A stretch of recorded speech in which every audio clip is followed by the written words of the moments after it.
नमस्कार विद्यार्थी मित्रांनो, स्वागत आहे तुमचं आपल्या यूट्यूब चॅनलवरती. तर मित्रांनो, महाराष्ट्र प्रदूषण नियंत्रण मंडळामध्ये एकूण गट अ, ब आणि क वर्गातील पदांची सरळ सेवा भरतीची जाहिरात प्रसिद्ध झाली आहे. या संदर्भात हा व्हिडिओ असणार आहे. त्यासाठी व्हिडिओ शेवटपर्यंत बघा आणि चॅनलला सबस्क्राईब करा.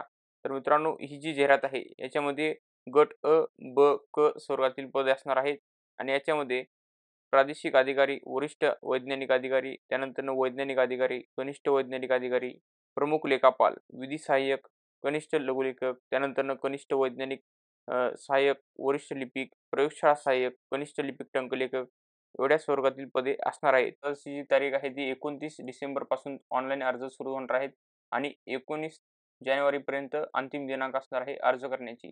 त्यानंतर ऑनलाईन पद्धतीने परीक्षा शुल्क भरण्याची अंतिम मुदत असणार आहे 19/1/2024 रात्री 23 वाजून 59 वाजेपर्यंत ती असणार आहे मित्रांनो. ते परीक्षेच्या 7 दिवस आधी उपलब्ध होणार आहे आणि तुम्हाला ऑनलाईन अर्ज करायचा आहे IBPS ऑनलाईन या वेबसाईटवरती आणि ही जी एक्झाम असणार आहे ती IBPS कंपनी कंडक्ट करणार आहे. त्यानंतर मित्रांनो तुम्हाला अधिक माहितीसाठी www.mpcb.gov.in.recruitment या वेबसाईटवरती जाऊन तुम्ही अधिक माहिती वाचू शकता. त्यानंतर मित्रांनो प्रत्येक पदाची वेतन श्रेणी काय आहे ते आपण पाहणार आहोत. प्रादेशिक अधिकारी गट अ चे हे पद आहे. त्यासाठी वेतन श्रेणी असणार आहे S23 लेवल 67,700 ते 2,08,700 आणि यासाठी पदसंख्या आहे. एकूण 2 रिक्त पदांची संख्या आहे. त्यानंतर वरिष्ठ वैज्ञानिक अधिकारी गट अ चं पद आहे. S23 लेवलचं पेमेंट आहे. त्यानंतर एक रिक्त पद आहे आणि वैज्ञानिक अधिकारी गट अ चं पद आहे. S19 लेवलचं पेमेंट आहे तुम्हाला आणि एकूण पदसंख्या आहे 2. कनिष्ठ वैज्ञानिक अधिकारी ब गट ब चं पद आहे. S15 लेवलचं पेमेंट आहे 41,800 ते 1,32,300 आणि पदसंख्या जी आहे ते 4 आहेत. आणि प्रमुख लेखापाल गट क चं पद आहे. S14 लेवलचं पेमेंट आहे. त्यानंतर 3 रिक्त पद आहेत आणि विधी सहाय्यक गट क चं पद आहे. S14 लेवलचं पेमेंट आहे 38,600 ते 1,22,800 एकूण रिक्त पदांची संख्या आहे 3 आणि त्यानंतर कनिष्ठ लघुलेखक गट क चं पद आहे. S14 लेवलचं पेमेंट आहे आणि यासाठी एकूण रिक्त पदे आहेत 14 आणि कनिष्ठ वैज्ञानिक सहाय्यक गट क चं पद आहे. S13 लेवलचं पेमेंट आहे. यासाठी रिक्त पदे आहेत 16 आणि वरिष्ठ लिपिकसाठी गट क चं पद आहे. S8 लेवलचं पेमेंट आहे. त्यानंतर रिक्त पदांची संख्या आहे 10 आणि प्रयोगशाळा सहाय्यक गट क चं पद आहे. S7 लेवलचं पेमेंट आहे आणि एकूण रिक्त पदांची संख्या आहे 3 आणि कनिष्ठ लिपिक किंवा टंकलेखक गट क चं पद आहे. S6 लेवलचं पेमेंट आहे आणि एकूण रिक्त पदांची संख्या आहे 6. हा एक शैक्षणिक अर्हता काय आहे ते आपण पाहूयात. एज्युकेशन क्वालिफिकेशन आहे. रिजनल ऑफिसरसाठी तुमचं post graduate degree in engineering or its equivalent from recognised university. तुमच्याकडे इंजिनिअरिंगची डिग्री पाहिजे किंवा त्याच समतुल्य एज्युकेशन असणं गरजेचं आहे आणि doctorate in science with environmental science. Environmental सायन्समध्ये तुमची PhD असणं आवश्यक आहे आणि तुमच्याकडे 5 वर्षाचा अनुभव असणं आवश्यक आहे. त्यानंतर सीनियर सायंटिफिक ऑफिसरसाठी तुम्हाला डॉक्टरेट डिग्री असणं गरजेचं आहे PhD इन सायन्समध्ये आणि सायंटिफिक ऑफिसर वैज्ञानिक अधिकारीसाठी तुमच्याकडे post graduate degree in first class in science or equivalent from recognised university आणि 3 वर्षाचा तुमच्याकडे एक्सपिरियन्स असणं आवश्यक आहे. त्यानंतर ज्युनियर सायंटिफिक ऑफिसरसाठी possesses a minimum post graduate degree in science म्हणजे तुमच्याकडे BSc असणं गरजेचं आहे आणि 2 वर्षाचा अनुभव असणं गरजेचं आहे. त्यानंतर हेड अकाउंट प्रमुख लेखापाल या पदासाठी तुमच्याकडे फक्त डिग्री असणं आवश्यक आहे. तुम्ही फक्त ग्रॅज्युएशन असणं आवश्यक आहे आणि 3 वर्षाचा एक्सपिरियन्स पाहिजे. त्यानंतर preference shall be given to candidate possessing diploma in personnel management or office administration.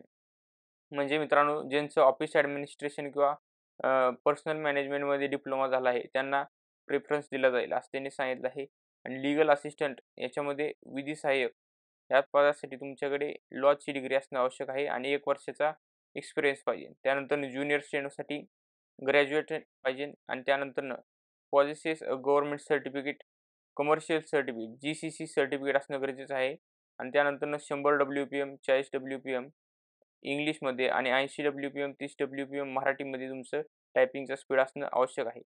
आणि त्यानंतर ज्युनियर सायंटिफिक असिस्टंट यासाठी तुमच्याकडे BSc डिग्री असणं आवश्यक आहे. डिग्री इन सायन्स म्हणलं आहे आणि 1 वर्षाचा अनुभव पाहिजे. सीनियर क्लर्कसाठी तुमच्याकडे पॉलिसीस डिग्री मान्यताप्राप्त विद्यापीठातून कोणतीही डिग्री असणं आवश्यक आहे आणि 3 वर्षाचा अनुभव पाहिजे. त्यानंतर प्रयोगशाळा सहाय्यक या पदासाठी तुमच्याकडे BSc असणं गरजेचं आहे कोणत्याही विषयातून. त्यानंतर ज्युनियर क्लर्क किंवा टायपिस्ट, कनिष्ठ लिपिक, टंकलेखक यासाठी तुमच्याकडे जे एज्युकेशन क्वालिफिकेशन पाहिजे आहे ते ग्रॅज्युएशन आहे, कोणत्याही शाखेतून चालतं.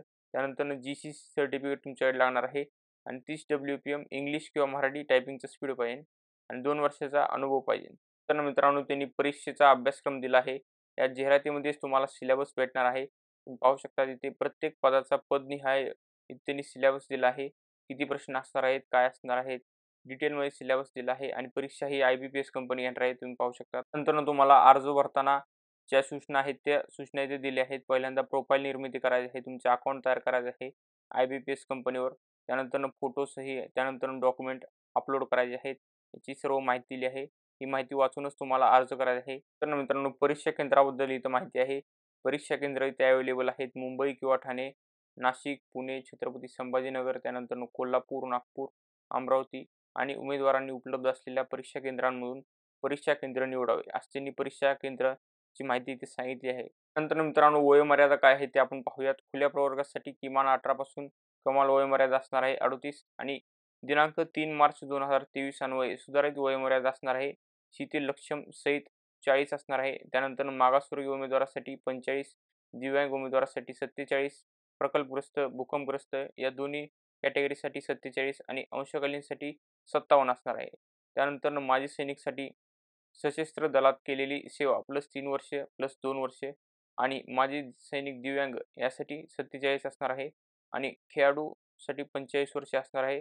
अनाथसाठी 45 आणि स्वातंत्र्य सैनिकांचे पाल्य 1981 ची जनगणना कर्मचारी आणि 1994 नंतरचे निवडणूक कर्मचारी आणि शासकीय कर्मचारी यांच्यासाठी 47 वयोमर्यादा असणार आहे. परीक्षा पद्धत व गुण याबाबत इथे त्यांनी माहिती दिली आहे. गट अ चे जे पद आहे त्या गट अ मधील सर्व पदांकरिता लेखी परीक्षा जी असणार आहे ती एकूण 160 गुणांची असणार आहे आणि मुलाखत जी असणार आहे एकूण 40 गुणांची असणार आहे. तसंच मित्रांनो गट ब आणि क मधील सर्व पदांकरिता लेखी परीक्षा असणार आहे एकूण 200 गुणांची. वस्तुनिष्ठ बहुपर्यायी प्रश्न विचारण्यात येणार आहेत आणि चुकीच्या उत्तरासाठी गुण वजा केले जाणार नाहीत. म्हणजे मित्रांनो निगेटिव्ह मार्किंग नसणार आहे. परीक्षा शुल्क जे असणार आहे खुल्या प्रवर्गाच्या उमेदवारांसाठी ₹1000 आणि मागास प्रवर्गाच्या उमेदवारांसाठी ₹900 एक्झाम फी असणार आहे. अनाथ उमेदवारांसाठी ₹900 एक्झाम फी असणार आहे. तर मित्रांनो ही माहिती होती महाराष्ट्र प्रदूषण नियंत्रण मंडळ विभाग भरतीबद्दलची. अशाच लेटेस्ट अपडेट्ससाठी व्हिडिओला लाईक करा, शेअर करा, चॅनलला सबस्क्राईब करा. धन्यवाद मित्रांनो.